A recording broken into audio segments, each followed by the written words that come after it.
O Brasil é o país que mais recicla a latinha de alumínio. Em 90 dias a latinha volta para a prateleira do mercado. Porque também as pessoas acham que sustentabilidade acontece da noite para o dia. E eu gosto muito de contar essa história que eu demorei 1 ano mudando os meus hábitos para depois abrir a Equalize. Então eu fiquei de 2017 inteiro mudando tudo. A sigla ESG, na verdade, ela vem do inglês, né? Que quer dizer governamental, o social, que às vezes a gente não para, né, para pensar nisso, que envolve muito as questões de sustentabilidade, e o ambiental. E aí, assim, se as empresas tivessem ponto de coleta, se em todos os mercados que a gente frequenta tivesse ponto de coleta, posto de gasolina tivesse ponto de coleta, os lugares normais que as pessoas costumam frequentar, né? Fosse ponto de... Tudo é um potencial de ponto de coleta. Olá, vencedores! Sejam muito bem-vindos a mais um episódio do seu podcast Arte de Vencer. Meu nome é Cláudio Gonçalves e te convido, se você é novo aqui no canal, te convido a se inscrever, dê o seu like, coloque o seu comentário e compartilhe esse conteúdo que está demais hoje, que a minha convidada é super especial. Vamos falar de um tema muito interessante e que tenho certeza que muitos de vocês têm muitas dúvidas. Espero que hoje essas dúvidas sejam esclarecidas, né? Então compartilhe esse conteúdo para as pessoas que vão se interessar por esse tema.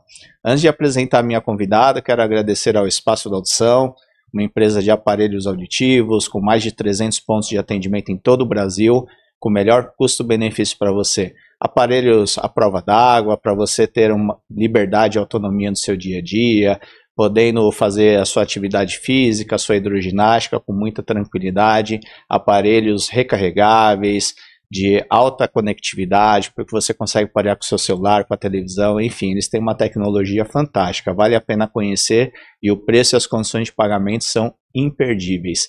www.espaçodaudição.com.br e agende um horário. E hoje eu tenho um prazer imenso em receber a Larissa Martins, da Equalize, que hoje vai dar uma aula para gente sobre ESG e sustentabilidade. Seja bem-vinda, Larissa. Obrigada, Cláudio. Bom, vamos começar primeiro elucidando a nossa audiência, né, que muitos já ouviram falar nesse termo ESG, mas não sabem exatamente o que significa. Então, se você puder elucidar para a gente. Sim, a sigla ESG, na verdade, ela vem do inglês, né, que quer dizer governamental, o social, que às vezes a gente não para, né, para pensar nisso, que envolve muito as questões de sustentabilidade, e o ambiental, que no inglês é o A, né? Uhum. E aí o conjunto de tudo isso se caracteriza em sustentabilidade. Então, a sustentabilidade, na verdade, ela é um guarda-chuva de muitas práticas que a gente precisa ter para, de fato, levar uma vida mais sustentável, uma vida com mais harmonia e responsabilidade com o meio ambiente. Então, quando uma empresa fala, eu tenho práticas ESG, será que ela está cuidando mesmo do ambiental, do social e do governamental? Esse é o ponto que a gente tem que parar para pensar. Então, a empresa que você mais gosta, assim, né, uma marca que você mais gosta, ela tem algum projeto social? Ela se preocupa com os resíduos que ela descarta no meio ambiente ou com o processo produtivo dela? Quando fala de social, a gente também pode falar qual a responsabilidade que ela tem com os próprios colaboradores da empresa, né? Tem prática abusiva na hora do trabalho, as pessoas trabalham 8 horas por dia, tem carteira assinada, tem plano de carreira, tudo isso envolve o ESG. Legal, já vamos destrinchar um pouquinho mais, mas eu queria entender como que você se interessou a trabalhar com esse tema. O que fez você trabalhar nessa área da sustentabilidade? Então, muito engraçado. Eu sou jornalista de formação e a minha família, por mais que meu pai foi garçom, minha mãe cozinheira, só que a gente sempre tinha essa questão do consumo consciente dentro de casa. Acho que pela questão da escassez, né? Por eles terem passado muito por escassez enquanto eles eram crianças, adolescentes, até antes de eu nascer. Então sempre teve o conceito de não coloca no prato que você não vai comer, não desperdiça água, não joga coisa fora sem ter certeza que ela não serve para nada. Sempre teve esse consumo muito consciente dentro da minha casa. E aí eu fui estudar jornalismo. Na faculdade de jornalismo, eu tive uma matéria bem lá distante sobre sustentabilidade e eu achei muito interessante o que era. Até então eu também não entendia o que era sustentabilidade e esse conceito. Aí eu fui morar sozinha e quando eu fui morar sozinha foi uma festa, né? Nossa, vou fazer tudo que eu quero agora, não tenho pai nem mãe pra ficar falando que eu tenho que fazer ou não. Só que aí era o meu dinheiro. Tem o lado bom e ruim, né? Sim, era o meu dinheiro que tava no jogo ali. E aí eu lembro que a primeira vez, assim, que eu fui no mercado, comprei tudo que eu queria, comprei um monte de legumes, um monte de verdura, um monte de fruta e joguei tudo fora. E eu falei, e aí eu lembrei, assim, eu não aprendi assim, né? Não foi esse o caminho que meu pai e minha mãe ensinaram. Então, por que eu tô fazendo isso na minha casa? E aí eu fiquei 1 ano mudando os meus hábitos de consumo, entendendo de quem eu tinha que comprar, por que eu estava comprando aquilo, o que eu estava fazendo, se aquela empresa que, sei lá, que eu comprava uma maquiagem, que eu comprava um sapato, que eu comprava uma roupa, era de fato sustentável. E aí depois de 1 ano eu tive a ideia, assim, muito aleatoriamente de criar a Equaliza. Na verdade, assim, eu tenho um sócio na Equaliza, e a gente sempre saía para almoçar quando a gente trabalhava numa agência de publicidade. E aí eu falava para ele que eu tinha um chefe que falava que a gente tinha que ter um trabalho que a gente gostasse e um trabalho que desse dinheiro para sustentar o trabalho que a gente gostasse até que ele virasse o trabalho oficial. E eu falava, eu tenho tanta vontade de, sei lá, abrir uma página na internet, falar sobre sustentabilidade, ensinar as pessoas ou compartilhar as minhas dicas. E ele falou, você não tem nada a perder. Vai em frente, né? Vai em frente. E aí um dia eu criei a Equaliza, que começou basicamente mesmo compartilhando dicas sustentáveis, assim, dicas de... Olha, você vai no mercado, você não precisa fazer uma compra do mês, né? Hoje não precisa, a gente não precisa mais desse conceito de compra do mês. Em que ano que começou? 2018. 2018. 7 anos já. 7 anos. Você não precisa ter um guarda-roupa lotado de roupa que você não usa. Você não precisa ter, sei lá, várias maquiagens que você não usa. E aí as coisas foram evoluindo, e aí eu acho que eu fui entendendo ainda mais o que era o conceito de sustentabilidade, a importância de comprar de uma empresa que está fazendo direito, a importância de apoiar uma empresa que deixa claro que parte daquela verba vai para o projeto social que ela tem, a importância de escolher uma empresa que a gente sabe que os funcionários, os colaboradores são respeitados. E com o tempo a gente vai entendendo que sustentabilidade também vai muito além, né, do ESG. E eu acho que a Equaliza, ela surgiu mais dentro do contexto do consumo consciente, que eu acho que a sustentabilidade é isso, é a gente consumir com responsabilidade. O problema não é comprar, porque se a gente não compra, a gente para a economia, né? Sim. O problema, eu acho que hoje, real, é de quem a gente compra, por que a gente está comprando. A gente tem muito aquele negócio de, eu vou me mimar, né? Quer dizer, hoje tá na moda isso, né? Vou me mimar, eu mereço, eu trabalho tanto, eu mereço. Mas assim, o que de fato você merece? Ou você quer merecer isso, né? Como você falou, levou 1 ano para você construir novos hábitos. Sim. Né? É muito difícil esse processo. Exatamente. E também falta muita informação até para você saber que hábitos constrói, porque se você não sabe os impactos que aquilo traz, então eu acho que o seu papel sobre a conscientização, acho que ajuda muitas pessoas a definir os parâmetros desses novos hábitos, né? Exatamente, porque também as pessoas acham que sustentabilidade acontece da noite para o dia, e eu gosto muito de contar essa história que eu demorei 1 ano mudando os meus hábitos para depois abrir a Equaliza. Então eu fiquei de 2017 inteiro mudando tudo, sempre parando, pensando, putz, tô fazendo isso certo? Será que é desse jeito? Eu lembro que uma vez eu comecei a Segunda Sem Carne há muito tempo, porque eu trabalhei numa empresa que a dona da empresa incentivava as pessoas a reduzir o consumo de carne. Então nem era uma questão, eu nem tinha ainda essa ideia de que um dia eu ia ter Equaliza. Mas eu achei muito interessante o fato dela mostrar, apresentar dados e falar, olha, se você não come carne uma vez na semana, você tem menos chances de ficar doente e ainda vai ajudar o planeta do que se você come carne todo dia. E aí, desde 2015, sempre eu pratiquei a segunda sem carne. E aí eu deixei mais forte isso. Então, eu comecei uma semana, eu ficava um dia, na outra eu ficava 2, assim por diante, até conseguir ficar a semana inteira. E aí eu lembro que um dia eu levei a marmita e não tinha a carne, não tinha a misturinha. E aí uma menina pegou e falou assim, ué, cadê a mistura do seu prato? Eu falei, hoje é segunda sem carne. Ela, segunda sem carne nada, não tem dinheiro pra comprar a mistura e tá inventando segunda sem carne. E assim, na hora eu fiquei pensando, nossa, mas... tá bom, deixa ela pensar o que ela quiser. Então, eu acho que esse processo de sustentabilidade, né, de transformação, de consciência, de mudar os hábitos, é muito essa coisa de entender que não vai ser do dia para a noite, que você vai ouvir piadinha, que você vai, às vezes, ficar desconfortável, mas que você precisa ter um propósito, você precisa entender o que você está fazendo para que isso seja permanente. E aí, depois de um ano, você vai ver o tanto de coisa que você conseguiu fazer em prol da sustentabilidade. São pequenas ações diárias, com estímulos também, Exatamente. que vai mudando esses hábitos, né? Eu já adotei um dia sem carne, o meu é a sexta-feira sem carne nenhuma, e de segunda-feira não tem carne vermelha, só carne branca, né? Então já é um processo. Já é bom, já tá no caminho certo. Tanto porque eu também gosto de falar muito sobre isso, que a Organização Mundial da Saúde orienta que um adulto não coma carne vermelha 3 vezes na semana, que isso vai evitar problemas cardiovasculares, câncer e etc.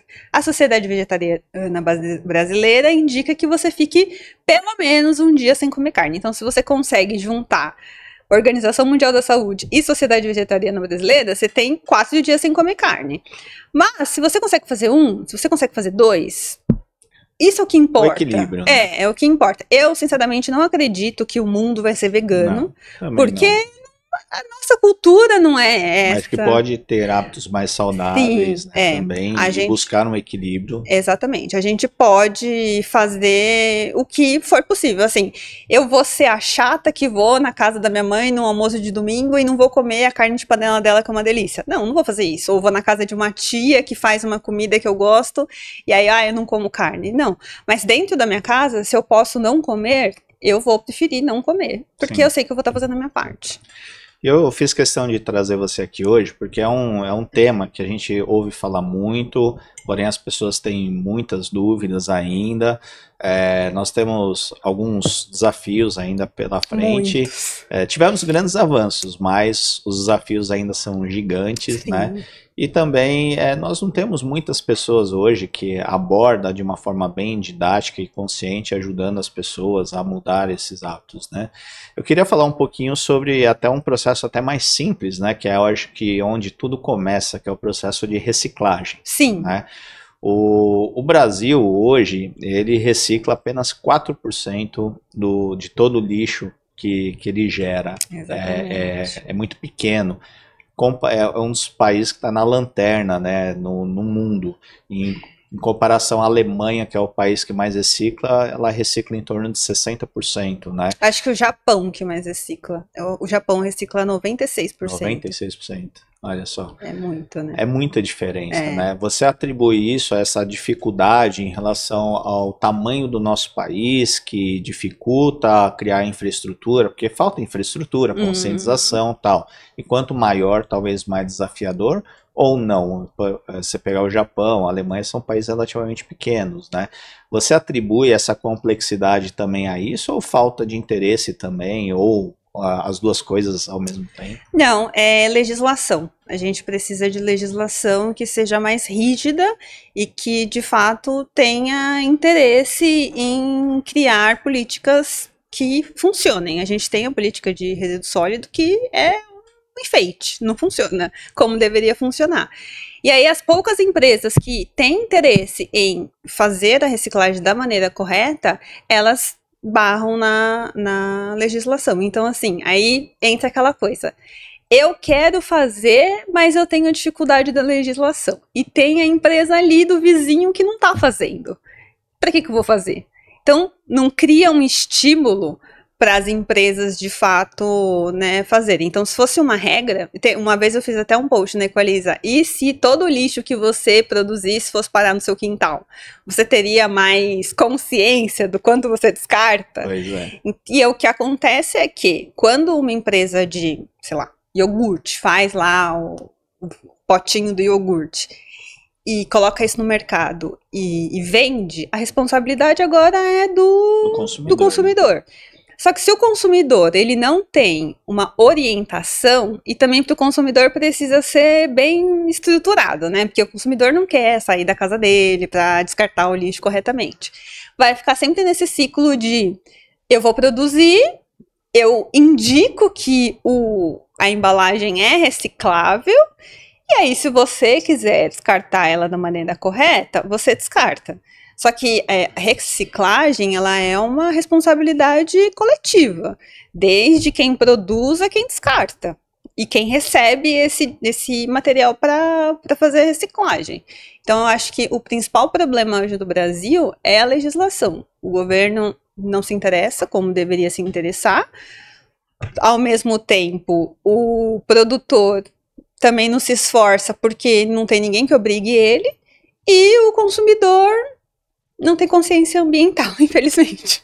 E é tão complexo que se você pegar o estado brasileiro hoje que mais recicla, pelo que eu pesquisei, que é Roraima, em torno de 10%, que é mais que o dobro do que a média nacional, ainda assim é muito pouco, né? Sim, e num estado relativamente pequeno, pouco populacional, sim, com políticas públicas, isso mostra, acho que essa complexidade de conscientização, né, de responsabilidades. Não adianta também só o governo criar estímulos, né? Mas falta muita coisa ainda. O que mais achei interessante que São Paulo, por exemplo, que é a maior metrópole do Brasil, é só 2%, e o mais interessante e trágico, né, é que o estado que deveria ter maior consciência que é Amazonas, né, é lanterna com apenas 0,6%. Então é engraçado o pensamento da conscientização até no estado que em tese já vive essa questão de respeito à natureza, tudo, né? Que muito se fala, né? Porque eu acho que virou também um pouco de marketing, talvez, né? De falar que é o estado que tem agricultura sustentável, etc. Mas chega muito lá, gigante, chega muita coisa lá. Uma vez eu vi um documentário daquele chefe de cozinha do restaurante Dom, o Alex Atala, e ele estava contando quando ele conheceu a Amazônia, e aí ele levou coisas que as pessoas não conheciam lá, né? E aí juntou a quantidade de lixo, e quando ele viu, ele percebeu o que ele tinha feito. Então, eu acho que é muito isso, assim, da gente ter a consciência. Eu acho que a primeira pessoa que tem que ter a consciência quando a gente fala de sustentabilidade, consumo consciente, é o consumidor. Porque se o consumidor não tem essa responsabilidade de essa empresa está fazendo certo, essa empresa está fazendo gerar lixo, essa empresa tá me dando condições para eu descartar o meu lixo corretamente, a gente sempre vai ficar nessa coisa de um joga a culpa no outro. Exato. E ninguém resolve nada. Porque ao mesmo tempo que o consumidor ele não tem a consciência, mas também muitas vezes ele é refém de uma situação, né? Então hoje se você for comprar uma água em qualquer comércio, essa água ela só é fornecida em embalagens plásticas, sim, né? Não tem outras opções, então ele fica meio refém da situação. Eu acho que o plástico é um dos maiores problemas do mundo, né? Porque sim, ele leva muito tempo para como é que se diz? Decompor, se decompor, né? Na natureza. E o Brasil é o quarto maior produtor de plástico do mundo, né? E menos de 2% desse plástico ele é reciclável. Então é um desafio imenso. E também a gente vê, por exemplo, aqui em São Paulo teve a lei de proibir o canudinho. Não sei se foi a nível sim, Brasil ou se foi só aqui em São Paulo. Mas rapidamente caiu, você ainda encontra tudo. Então é difícil também, né? Porque falta as políticas públicas, falta a consciência do consumidor, mas também o consumidor muitas vezes é refém das empresas. Como quebrar esse elo? Precisa sentar, principalmente empresas e governo, e sentar e de repente começar a se pensar numa assim como se discute mudanças climáticas lá, ações que têm prazos para serem cumpridos, você acha que deveria ter uma discussão sobre mudanças de embalagens até em 5 anos as embalagens de plástico têm que ser substituídas por produtos biodegradáveis, alguma coisa nesse sentido? Tem algum país que adotou uma medida um pouco mais radical, assim, incisiva, de falar, vamos fazer acontecer? Eu acho que tem vários pontos aí de tudo que você falou. É difícil, eu falei isso no começo. É difícil você mudar hábitos, qualquer hábito. Eu preciso fazer atividade física todos os dias, eu não quero. É difícil. Só que a gente precisa ter a consciência de que é difícil e que a gente vai ter barreiras. E que um dia a gente vai esquecer de levar garrafinha reutilizável, que um dia a gente vai esquecer de, sei lá, fazer a segunda sem carne. Mas se a gente não cobra das marcas, das empresas, ao mesmo tempo as empresas não vão cobrar do governo. E o governo não vai fazer nada. Então, é um processo muito que tem que ser feito em parceria. Na França, eu lembro que a primeira vez que eu falei bem no começo da Equalize, sobre comprar fruta cortada em embalagem plástica e no isopor. Isopor também basicamente é plástico e também não tem a reciclabilidade que deveria ter no Brasil. E na França hoje é proibido, assim, os mercados não podem vender fruta embalada no plástico. Por quê? Porque existe ali uma pressão do governo, né, um interesse no governo de fazer as coisas acontecerem. E talvez também dos próprios consumidores. Na França tem muita aquela coisa de feira orgânica, né? As pessoas vão lá, escolhem os produtos in natura e levam para casa. Então, já não tinha muito esse hábito de comprar as coisas embaladas. Então, eu acho que, assim, a gente só vai conseguir pressionar as marcas. Eu acho que o primeiro de tudo é o consumidor pressionar as marcas, porque as marcas se sentindo pressionadas... Eu acho que esse é o principal fator. Né? Exato, as marcas se sentindo pressionadas, elas vão pressionar o governo por legislação. Então, assim, se tem a marca A e a marca B, a marca A tá fazendo direito e a marca B não tá fazendo, em algum momento ela vai começar a entender que, poxa, tá caindo nossas vendas aqui, as pessoas estão comprando.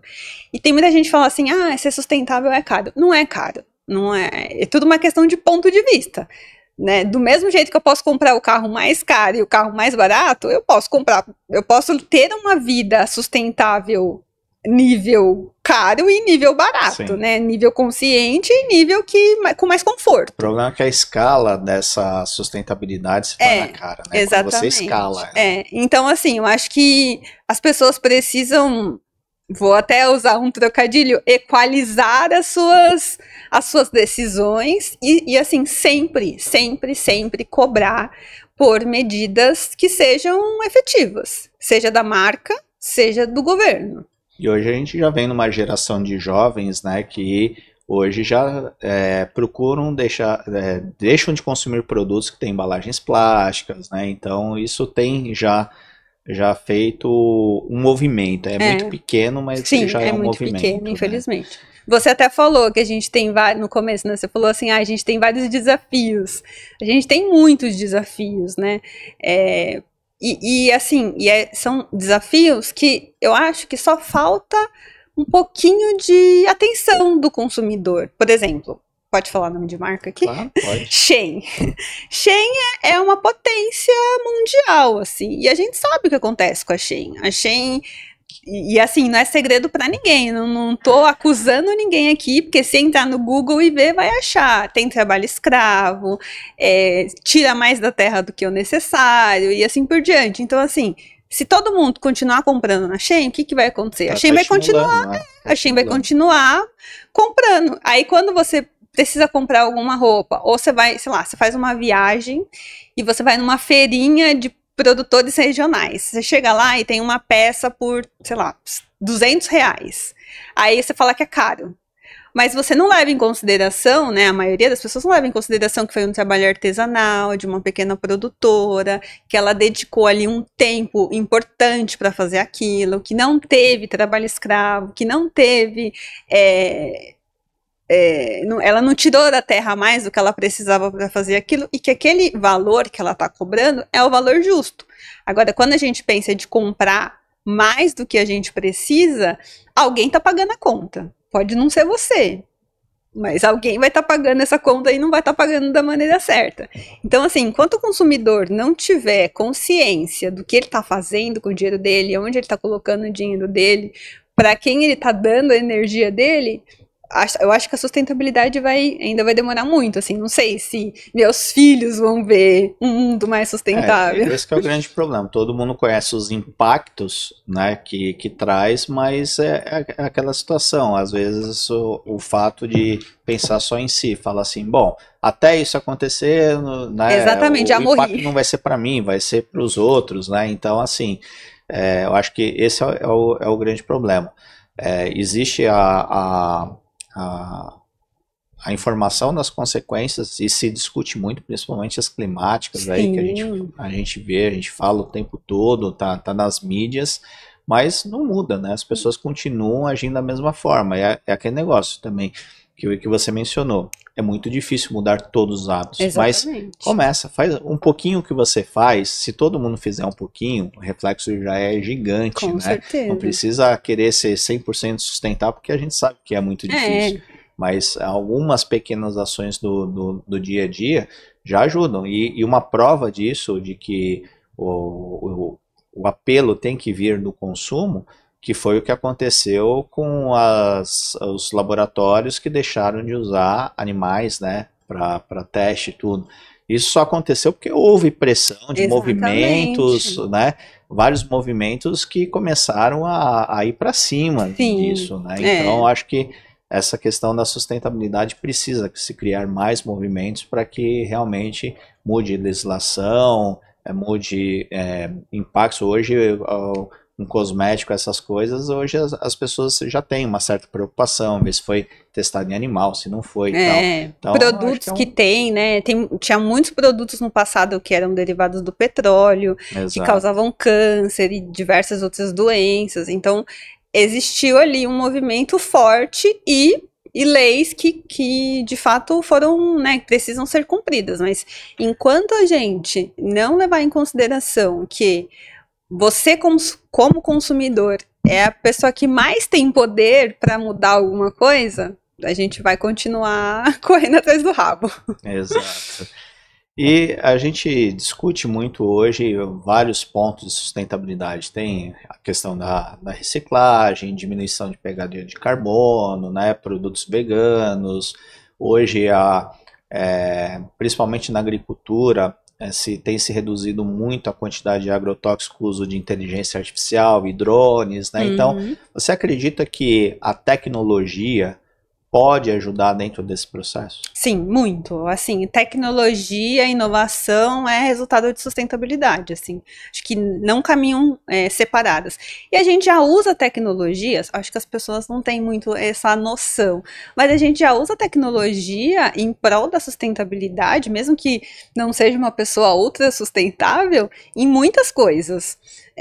Carro de aplicativo é uma tecnologia que você não precisa ter um carro, tecnicamente, para usar um carro. E ainda tem a economia circular ali, de uma pessoa que tem um carro parado e está se movimentando.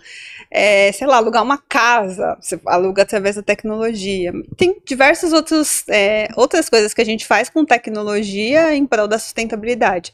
Eu acho que também tem essa questão. Quanto mais a gente conseguir investir em tecnologia, inovação, né, mais a gente procurar isso, as empresas procurarem isso, melhor vai ser no futuro a questão da sustentabilidade, porque vai entender que, sei lá, coisas que a gente faria no passado, né, levaria muito tempo para fazer no passado, hoje a gente consegue fazer de uma maneira mais fácil, consumindo menos da terra em prol da sustentabilidade com a ajuda da tecnologia.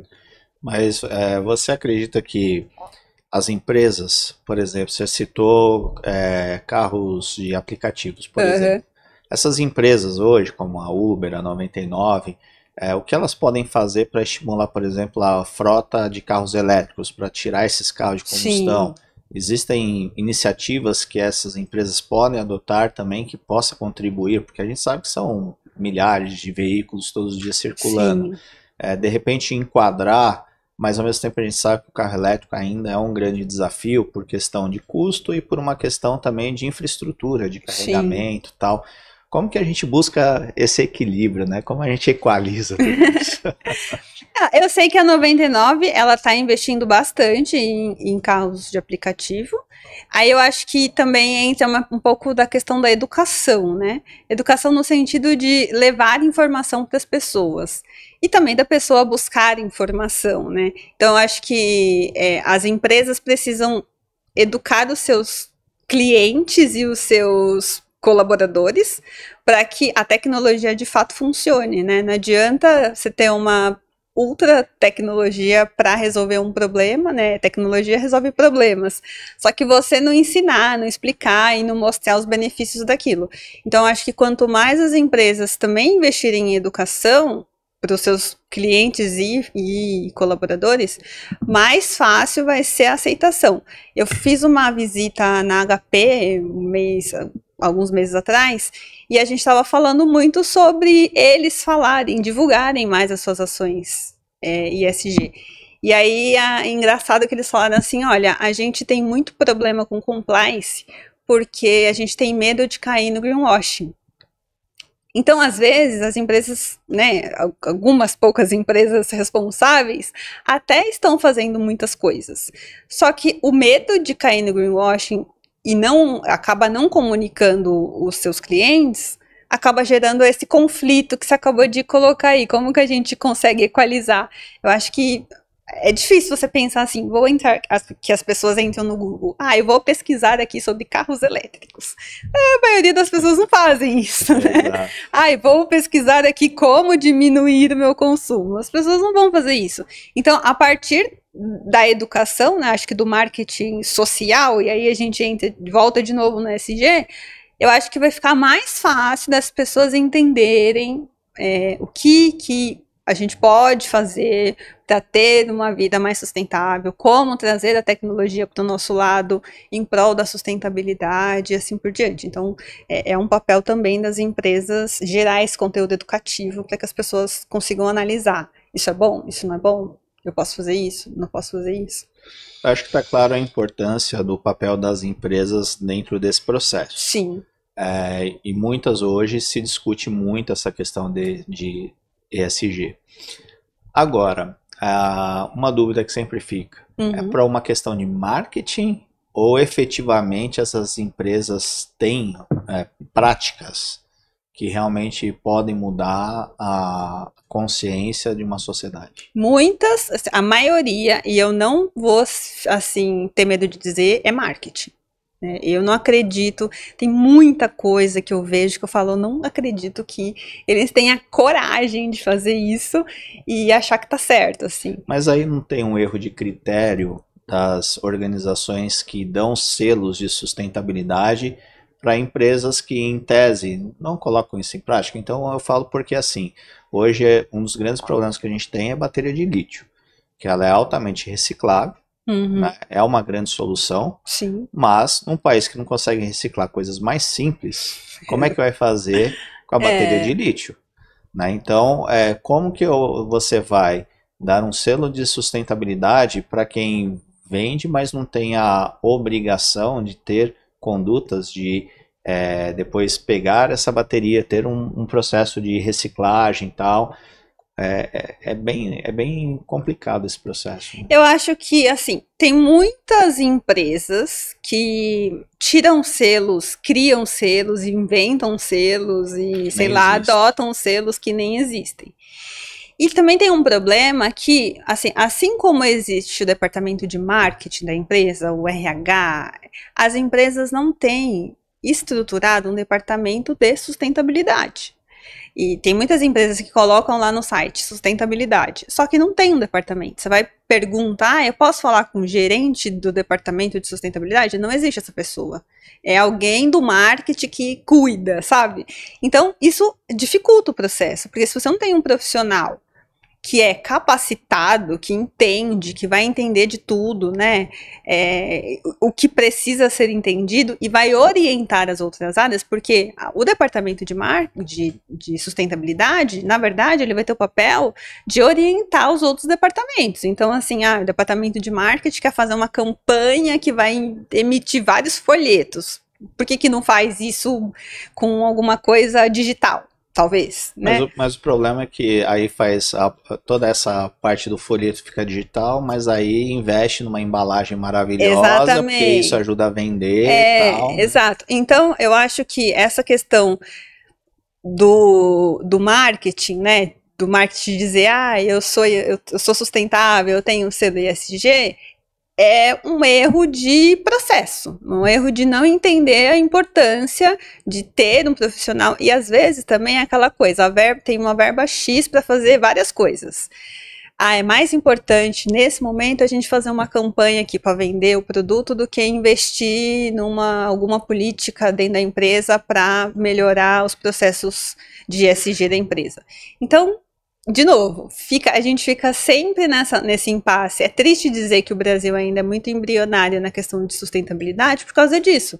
Porque a gente não tem política pública, a gente que sejam efetivas, né? A gente tem no papel, a gente não tem legislação que seja efetiva, as empresas também não se comprometem como deveriam.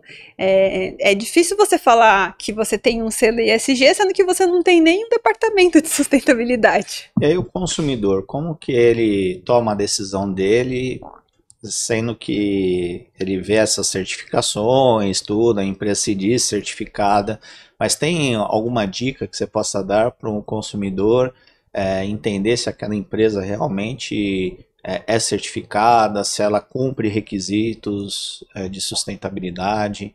Como que a gente contribui também para o consumidor não ficar tão refém? Uhum. Eu acho que a melhor opção, assim, primeiro, entrar sempre no site, não no Instagram, site. Porque a obrigação da empresa ter clareza e deixar tudo lá exposto no site. Relatório de sustentabilidade, não sei, acho que já virou uma moda, e não sei se de fato você consegue comprovar se aquele relatório de sustentabilidade foi feito tudo que fez. E essas empresas que têm muita certificação, procurar entender o que é essa certificação, né? Quem certificou, por que certificou, de quanto tempo existe essa certificação, e entrar em contato, às vezes entrar em contato com a empresa. Hoje a gente tem uma coisa que no passado, sei lá, meu pai não tinha, que é o recurso da AI. Então você joga lá na AI, ela vai te falar tudo, até o que você não quer saber. E eu acho que a partir dali você consegue pautar a sua decisão de tá esquisito isso aqui não é verdade, esse selo não existe, isso daqui não diz se é sustentável ou não. Consumir conteúdos também que ajudem a gente a entender de fato, né, o que é sustentabilidade e ficar sempre alerta. Infelizmente a gente tem que ficar sempre alerta, porque, como eu falei, a maioria das empresas utilizam esse recurso do ESG para o puro marketing deles. Se você coloca um ESG na frente, vai ser mais fácil de vender. E às vezes a empresa não é, né, de fato sustentável. Mas você citou, por exemplo, o Japão na questão de reciclagem, a Alemanha, né, que são países que têm uma certa autoridade no tema reciclagem.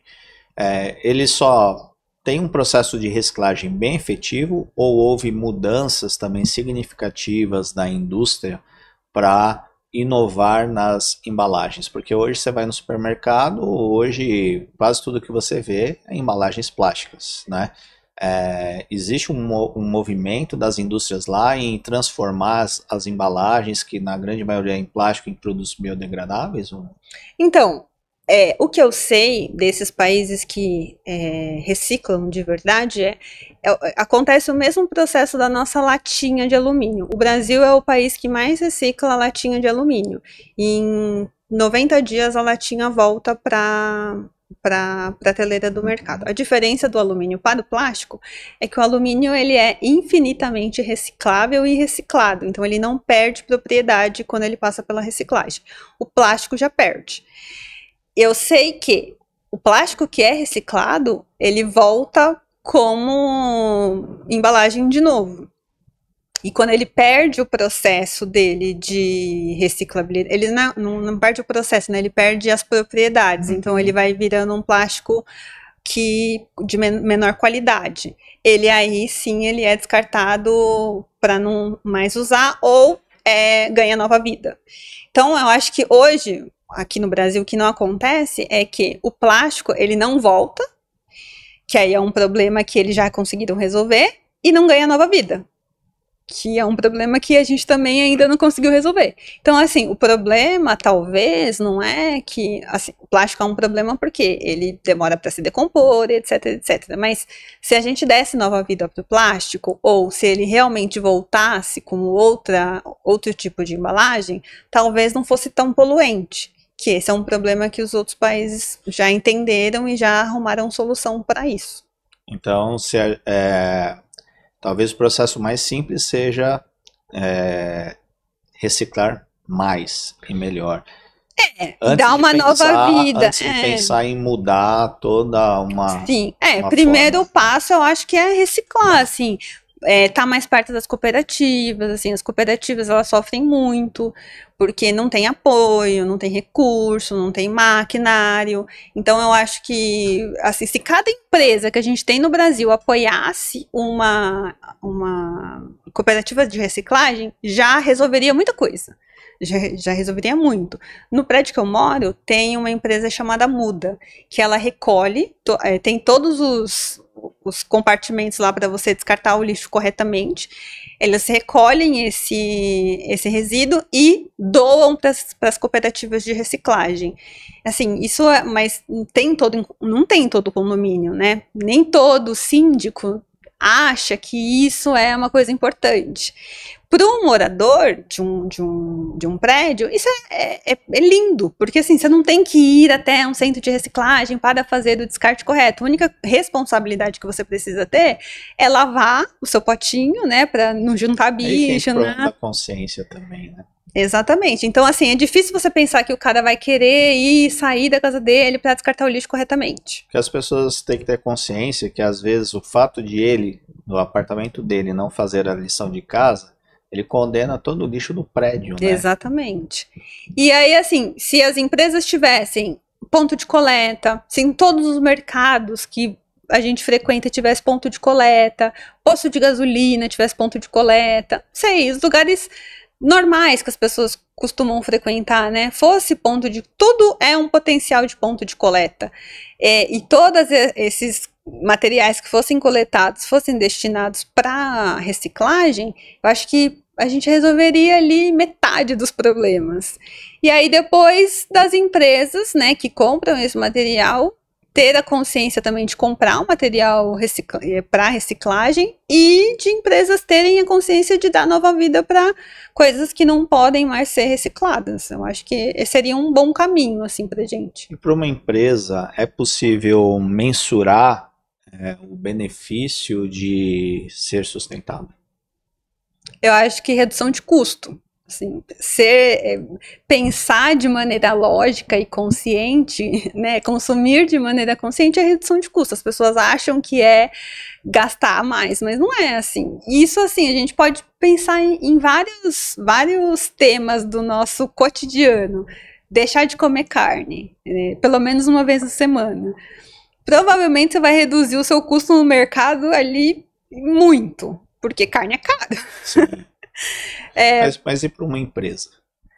Para uma empresa também, ele vai, ao ponto que ele vai entendendo quais são as prioridades e tentando encontrar soluções para aquelas prioridades. Acho que dentro de uma empresa é tudo questão de resolução de problemas. Então, a partir do momento que ele entende qual que é a dor e ele entende como ele vai resolver aquela dor, é redução de custo. Ele vai reduzir o custo dele e ele vai encontrar soluções mais sustentáveis para fazer o que ele estava fazendo de uma maneira errada.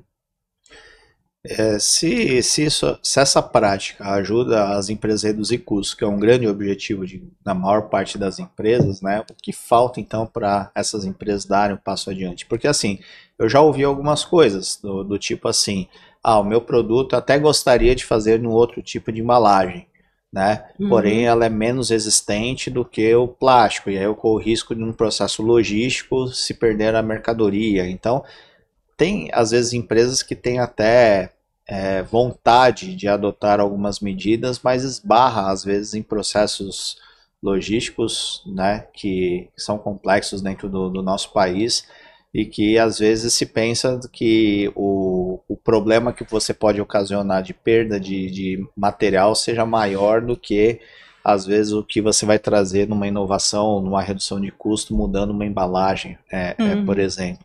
Então, por isso que eu falei, acho que é um tema que a gente já teve muitos avanços, mas ainda é muito desafiador, porque a gente sempre esbarra em alguns aspectos que às vezes faz com que as pessoas que às vezes até têm um interesse esbarrem em alguns processos, né? Mas eu acho que o mais importante que a gente quer transmitir para as pessoas é que, assim, claro, seria lindo se todo mundo pudesse ter hábitos totalmente sustentáveis, mas se você conseguir mudar 20, 30% dos seus hábitos, já é uma economia, já é o que vai mudar, né? Demais tudo que a gente vive, as problemáticas, as consequências de não pensar nisso. Então, é aquilo que a gente fala, você quer aprender a correr uma maratona?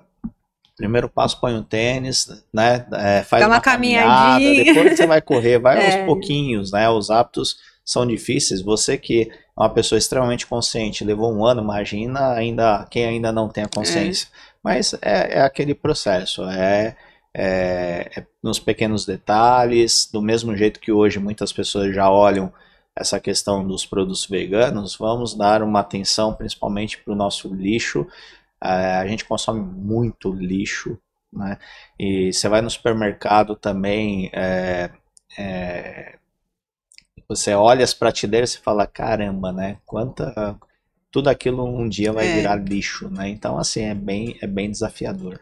Eu acho que a gente tinha que seguir uma linha de raciocínio, né, para entender que tem muitas empresas que falam assim, igual você falou, eu queria muito mudar a minha embalagem, mas aí eu esbarro na questão de durabilidade, etc. Mas o seu produto é sustentável? Porque não adianta você me oferecer uma embalagem sustentável, sendo que seu produto não é sustentável.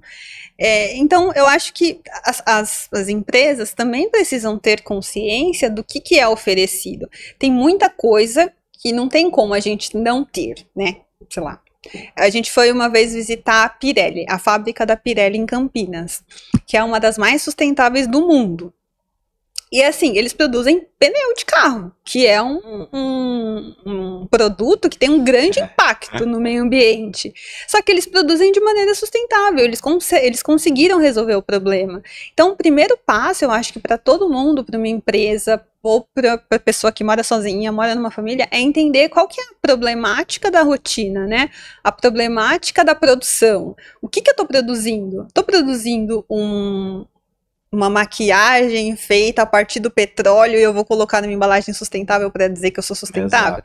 Não existe isso, é melhor você parar de produzir a maquiagem, ou você fica na sua embalagem que não é sustentável. E também eu acho que tem muita questão das pessoas acharem que sustentabilidade é só a questão da produção de lixo, né? Que cada uma já... Não é só isso, né? Sustentabilidade é você ter consciência do que você está comprando, de quem você está comprando, se você precisa comprar aquilo, se você precisa trocar de celular só porque lançou um celular novo, se você precisa de uma roupa cada vez que você vai numa festa. São as coisas interessantes dessa nova geração, né?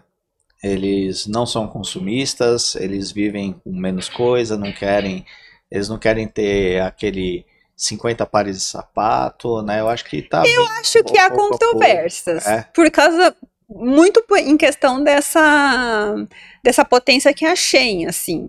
Quem mais compra da Shein são as pessoas que têm 18 a 20 e poucos anos. Não sei se de fato é essa... Às vezes eles têm um conceito de viver com menos, mas ao mesmo tempo não é seletivo nas empresas que... Exatamente. Então, não sei se de fato... É uma cadeia, né? De fato, acho que isso que torna o processo mais complexo. Exatamente. Se as pessoas têm mesmo essa consciência. Então, assim, hoje em dia, o Brasil é o país que mais influencia através da internet, ainda, infelizmente. Então, assim, tem muito influenciador de 17 anos que ganha milhões de reais e influencia o fulano que não tem nem onde cair morto a comprar coisa que ele não precisa. E eles caem nisso. Então, eu acho que falta, infelizmente, também falta muita questão da educação. Assim, na escola, ainda não são todas as escolas que têm uma disciplina de sustentabilidade, de consumo consciente. Eu acho que se começasse por aí também, né? Que aí, assim, o pequeno ajuda o grande. Ele traz para dentro de casa uma filosofia que talvez o pai e a mãe não tivessem parado para pensar. Que vem daquilo que aconteceu contigo, né? Exatamente. Então, eu acho que são realmente muitos fatores, né? Governo, empresas, escolas. É o que torna complexo o tema. E que torna tudo muito complexo e que aí, hoje em dia, é uma questão de força de vontade.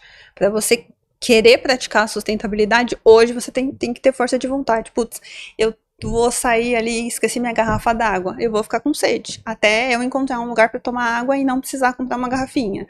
Ah, eu preciso ir numa festa e eu não tenho roupa. Será que você não tem mesmo? Ou você quer uma roupa nova? Ah, tá bom, você quer uma roupa diferente? Não pode pedir emprestado? Ah, eu vou pedir roupa emprestada? Ah, não posso comprar num brechó? Então, é uma questão de ter força de vontade. Eu não vou dizer que, assim, não tem várias coisas que eu quero fazer, mas que quando eu paro para pensar se vale a pena mesmo fazer, se eu quero mesmo fazer, eu lembro. Isso daí não é sustentável, não posso fazer isso. E qual é o principal mito, assim, que você já viu em relação ao tema? Que é caro. Que sustentabilidade é caro. Porque eu acho que a gente vive numa sociedade ainda do consumo, do ter é mais importante do que ser. E aí, enquanto as pessoas acharem que é mais importante você exibir alguma coisa, do que você ter a filosofia ou a consciência de que você não precisa daquilo, a sustentabilidade vira um mito. Então, assim, tem muita gente da minha família que fala, ai, mas sustentabilidade é coisa de rico. Não é coisa de rico. Os ricos são os menos sustentáveis. Porque a gente pensa no carro elétrico é mais caro, nos produtos orgânicos são mais caros, a gente pensa nisso. Exatamente. Né? Eu acho que são um dos principais equívocos, né, que a gente tem. Como também, eu acho que um dos principais equívocos nosso de consumidor é isso, é a gente pensar nos nossos hábitos e não pensar da empresa que eu consumo, né? Exatamente. Essa questão e ESG não é só sustentabilidade, né? Vamos ver essa questão, como você falou, tem trabalho escravo, não tem compliance, né? Exatamente. Então, enfim, são coisas que eu particularmente achei muito bacana que esse tema está cada vez mais sendo discutido, porque isso aqui muda a cultura de uma sociedade. Exatamente. Né? Então, acho que o debate frequente vai levar a um processo de maturidade aonde a gente pode esperar muitos impactos nos próximos anos, né? Como você imagina o avanço do ESG nos próximos 5 anos, por exemplo?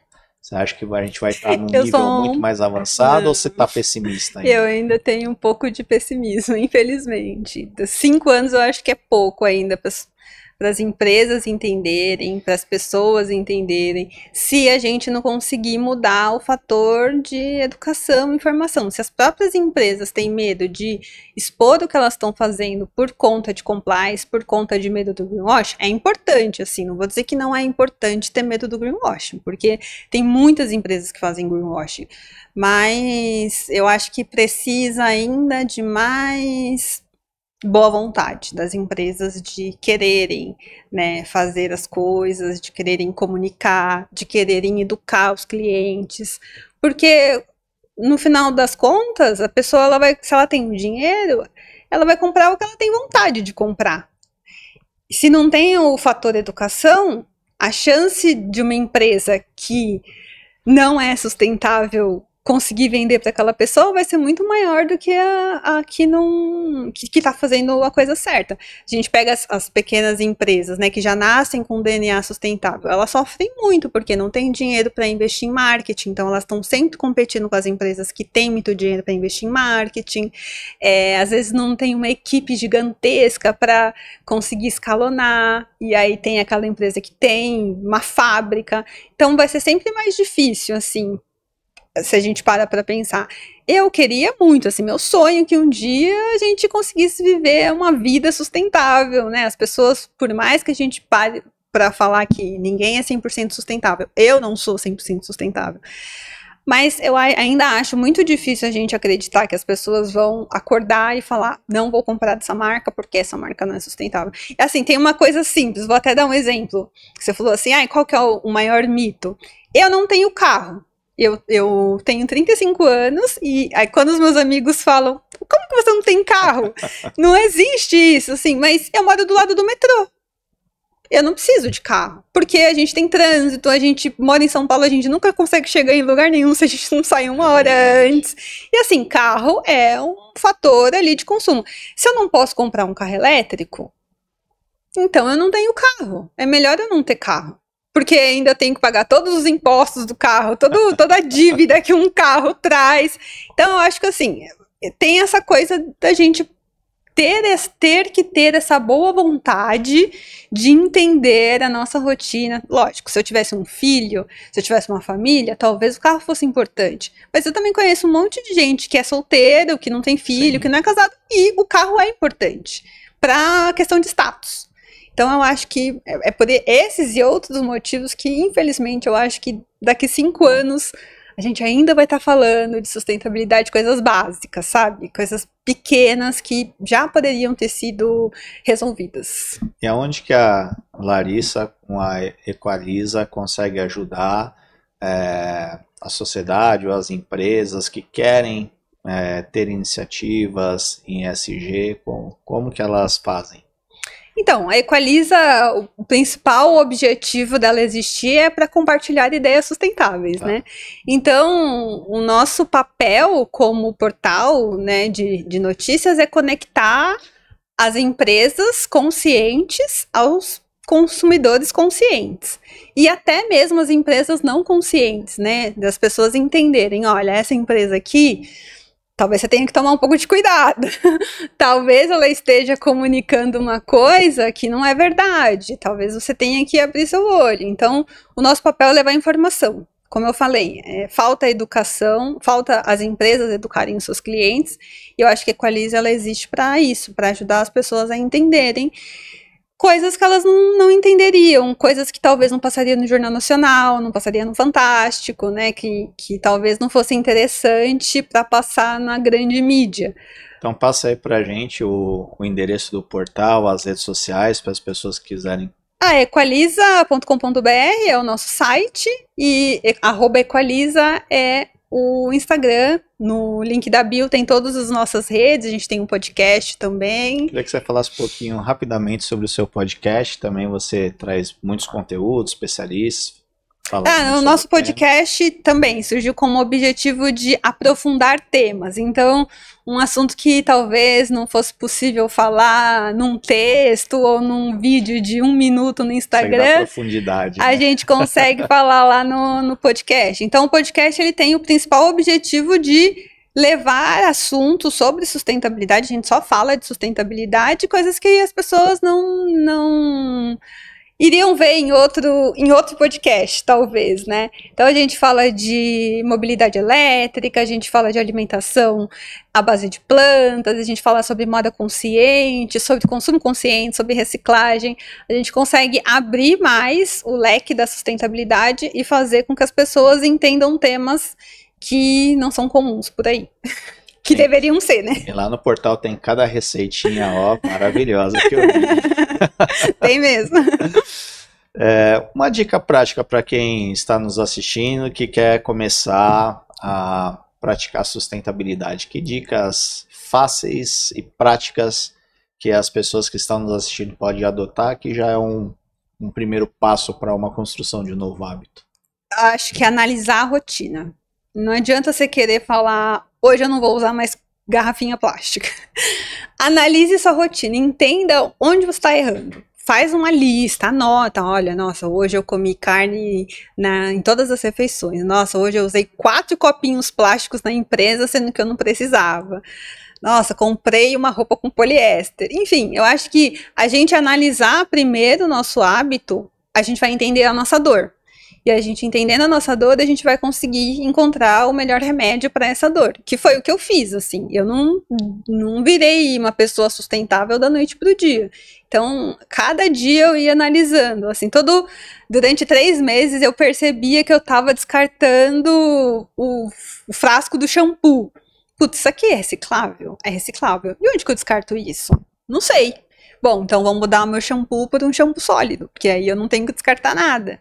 Ah, eu tô descartando muita comida. Por que eu tô descartando muita comida? Porque eu tô comprando muita comida e eu não tô consumindo o que eu tô comprando.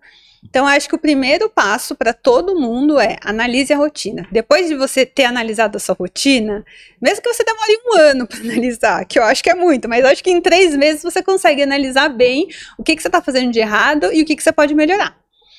E aí você vai mudando aos poucos. Você vai errar, você vai sentir vontade de, eu vou voltar a ser como eu era, mas voltando ao assunto da boa vontade. Se você não tiver boa vontade e dedicação, vai ser muito difícil ter hábitos mais sustentáveis. Sim. E que nem você citou alguns exemplos aqui de empresas que algumas supostamente adotam situações sustentáveis, outras é marketing e tal. Esse tipo de informação, onde as pessoas elas conseguem, além do site ali, mas no site normalmente é sempre algo muito positivo, né? Vai estar no site, mas onde a pessoa pode buscar efetivamente respostas para as dúvidas que ela tem em relação se aquela empresa tem boas práticas de governança, compliance, se ela tem uma responsabilidade social com o meio ambiente, se ela planta árvores, enfim, né? Se ela, como que ela atua, aonde que ela pode buscar mais informações? É fácil buscar essas informações ou vai ter que te acionar lá? Vai ter que ter boa vontade. Vai ter que seguir a Equaliza, que eu sempre vou estar falando. Mas acho que vai ter que ter um pouco de boa vontade de ler jornal, de ler revista, de ler artigo, de escutar podcast, né? E eu acho que assim, se você não tem tempo para fazer nada disso, você tem dúvida, pergunta para aí que ela vai te falar. Eu acho que é o melhor caminho, assim, tem muita empresa... A inteligência artificial hoje, ela não tem esse viés ou não? De quê? De apontar, de repente, se eu fizer uma pergunta para ela, se tal empresa... Sim, eu faço muito isso. ESG, ela vai me trazer... Você coloca o site lá... ou vai trazer o que ela foi treinada? Não, se você coloca se você faz a pergunta direito, né? E talvez você coloque o link do site lá, eles... das minhas experiências de pesquisa, eu tive boas respostas de quando era, realmente era, e de quando não era, realmente não era. Mas, para não depender só da inteligência artificial, eu acho que se informar. Você precisa, né, as pessoas... Infelizmente, eu sou jornalista, então eu tenho esse hábito de assistir documentário, assistir jornal, assistir... Dá dica de alguns documentários, livros que falam sobre Tem um na Netflix que nossa, é muito bom. Ai, como é que é aquele? A Conspiração do Consumo. Aquele eu acho que todo mundo deveria assistir. Ele é perfeito. Ele fala todas as práticas erradas de muitas empresas. Muitas, muitas, muitas. Eu acho que a partir dali a gente consegue seguir um caminho. E tem vários na Netflix. A Conspiração da Carne. Todos que começam com conspiração, eles têm documentários falando de alguma coisa voltada à sustentabilidade. Tem um canal acho que a TV Brasil, tem um programa que fala só sobre sustentabilidade, filmes, mas assim, ficar ligado no noticiário, assim, às vezes, eles nem vão tratar a pauta como sustentabilidade, porque sustentabilidade não é uma coisa que vende ainda na mídia brasileira. Sim. Mas às vezes eles vão dar alguma dica, a matéria, a reportagem, vai te dar alguma dica, algum direcionamento do que está acontecendo. Então, às vezes, uma empresa descartou resíduo corrosivo no rio. Você vai ficar sabendo que aquela empresa não está descartando o resíduo dela corretamente. Ou que existe, a gente está vendo muito casos de vinícola com trabalho escravo. Você vai saber que quando você for no mercado, você não vai poder comprar o vinho da empresa, da marca XYZ. Então, às vezes, fica meio implícito, né, a questão de você entender qual que é a empresa que está fazendo certo e qual que é a empresa que está fazendo errado. Só que a gente só vai conseguir ter essa noção do que está certo e do que está errado, se a gente tem uma fonte de informação. E hoje a nossa fonte de informação são os noticiários, o jornal, principalmente o Jornal Nacional. Às vezes é chato, né? Mas mesmo que você esteja lá lavando a louça, deixa ligado, porque se aconteceu alguma coisa, você vai ficar sabendo. E aí é mais fácil você pesquisar sobre aquilo. Sim. Seja caso de trabalho escravo, seja caso de empresa que está devastando a Amazônia, ou empresas que estão fazendo alguma coisa pela Amazônia, projetos sociais. Passa muito no jornal sobre empresas que apoiam projetos sociais.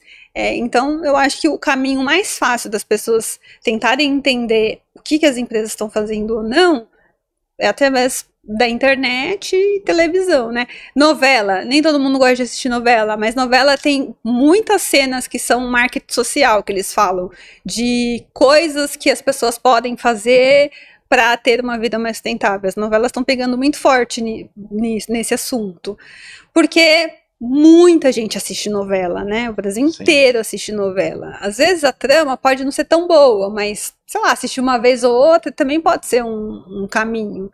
Então, eu acho que, primeiro, de novo, tem que ter boa vontade. A gente não vai conseguir ter um futuro mais sustentável se a gente não tiver boa vontade, se a gente não se unir.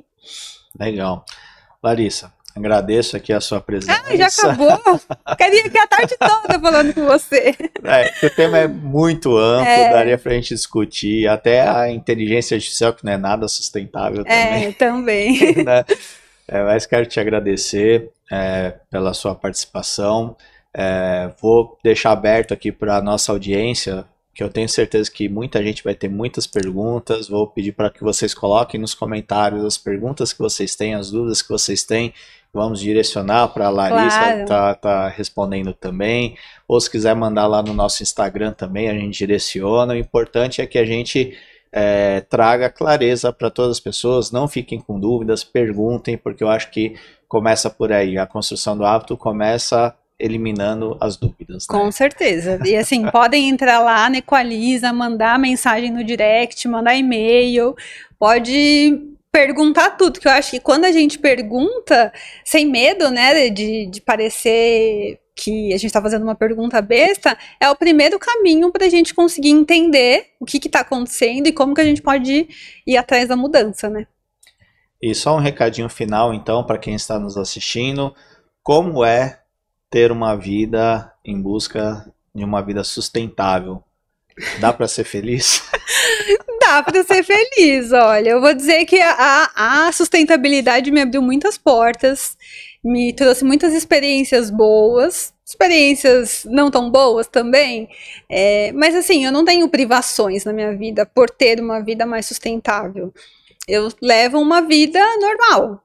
Eu tenho consciência. Eu acho que o primeiro ponto de ter essa vida normal é porque eu consegui ter consciência de quem eu sou e o que eu tô fazendo e o que eu espero que o mundo se transforme, né?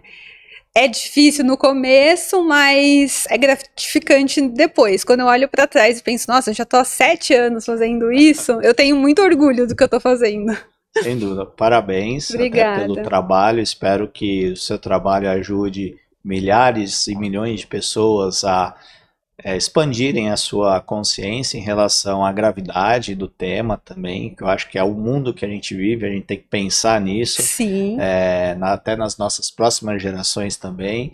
Então eu tenho certeza que o seu trabalho ele impacta demais e continue, é muito legal. Eu estive acompanhando no último mês, principalmente, a sua rotina ali de matérias, são muito bacanas, muito esclarecedoras, então eu acho que construir esse hábito, entra lá, www.equaliza.com.br, você vai se surpreender, é um portal assim de primeiríssimo nível, com informações muito legais e realmente faz você entender o que é ESG na prática. Que bom, obrigada. Obrigado, pessoal. Te convido novamente a se inscrever no nosso canal. Se você gostou desse episódio, dê o seu like, coloque aí os seus comentários e compartilhe esse conteúdo, porque precisamos criar uma grande rede de conexão de pessoas que iniciem esse processo de sustentabilidade. Um pouquinho de cada um faz a diferença para o mundo. Conto com todos vocês, tá bom? Até o próximo episódio do seu podcast Arte de Vencer. Até lá!